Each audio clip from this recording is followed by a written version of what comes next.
আল্লাহ যখন যা করে বান্দার ভালোর জন্য করে। হয়তো প্রথমের দিকে আমরা সেটা বুঝতে পারি না, কিন্তু সময়ের পরিক্রমায় যখন বাস্তবতা নিয়ে সামনে আসে, দিন শেষে আমরা বলতে বাধ্য হই আসলেই ওই দিন ওই ঘটনাটা হওয়াতে ভালোই হয়েছে।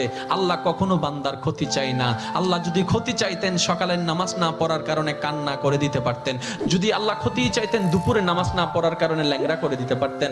আল্লাহ সেটা চান না। আল্লাহ চাই বান্দার সব সময় ভালো। আর মা তো দেখেন জন্ম দেওয়ার কারণে সন্তানের অপরাধ করার পরও মা সন্তানের প্রতি কতই ভালোবাসা, কতই মায়া। বাবার কাছ থেকে সন্তানের পিঠকে বাঁচাই ফেলছে, এরকম হাজারো মা আছে ওই মায়ের জন্য। কিন্তু আল্লাহ পাক রব্বুল আলামিন বান্দার উপর কতটুক ভালোবাসে দিয়েছেন সেটা আমরা বান্দারা বুঝতে পারি নাই বলে শয়তানের ফাঁদে বারবার পা দিয়ে আটকাই যাচ্ছি। মনে রাখবেন, মনের মধ্যে কথাটা বসাই ফেলবেন, আল্লাহ যখন যা করে বান্দার ভালোর জন্যই করে। একদিন না একদিন সেই ভালোটা আপনার বিবেকে এবং মনে প্রমাণ হয়ে সামনে চলে আসবে। আমি বুঝাতে চাচ্ছি আমাদের সাথে সবচেয়ে কানেকশন কার বেশি ভালো থাকতে হবে, বান্দা হিসেবে আল্লাহর, উম্মত হিসেবে নবী রাহমাতুল লিল আলামিনের। এখানের ভিতর যে কেউ চাইলে জীবন সাজাই ফেলতে পারবে। আমি বলছি যে কেউ, anybody, you can do it, not impossible. Because impossible শব্দটাকে যদি একদম ভালো করে গভীরভাবে দেখেন, সেখানের ভিতর আপনি আশ্চর্যভাবে একটা জিনিস দেখবেন। ইম্পসিবল একটু যদি ডিফাইন করেন, ভাগ করেন, দেখবেন আই এম পসিবল।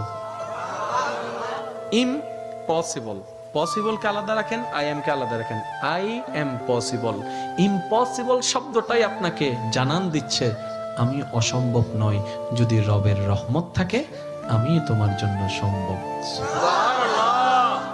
বিদেশে যাওয়ার আগে আপনার এলাকায় দেখেন টিকিট চলে আসছে, ভিসা চলে আসছে, টিকিটের টাকা নেই। অনেক ছিল, কেমনে কেমনে টাকার ব্যবস্থা হয়েছে, সে বিদেশ চলে গিয়েছে। এখানে অনেক ব্যবসায়ী আছে, ব্যবসা শুরু করার সময় সেই পরিমাণ টাকা ছিল না, কেমনে কেমনে ব্যবসা শুরু হয়েছে।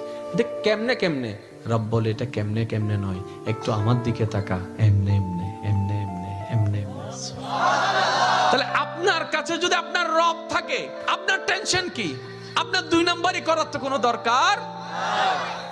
এই রমজানকে সামনে রেখে অনেকে দ্রব্যমূল্যের দাম বাড়ানোর জন্য কত চালাকি করছে, গুদামজাত করছে।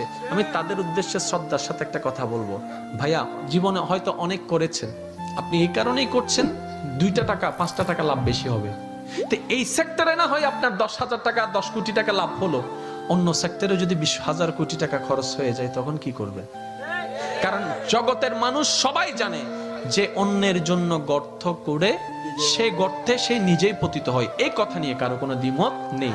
যে অন্যের কষ্টের কারণ হয় সে নিজের জীবনে কষ্টকে দাওয়াত দেয়, এই কথা নিয়ে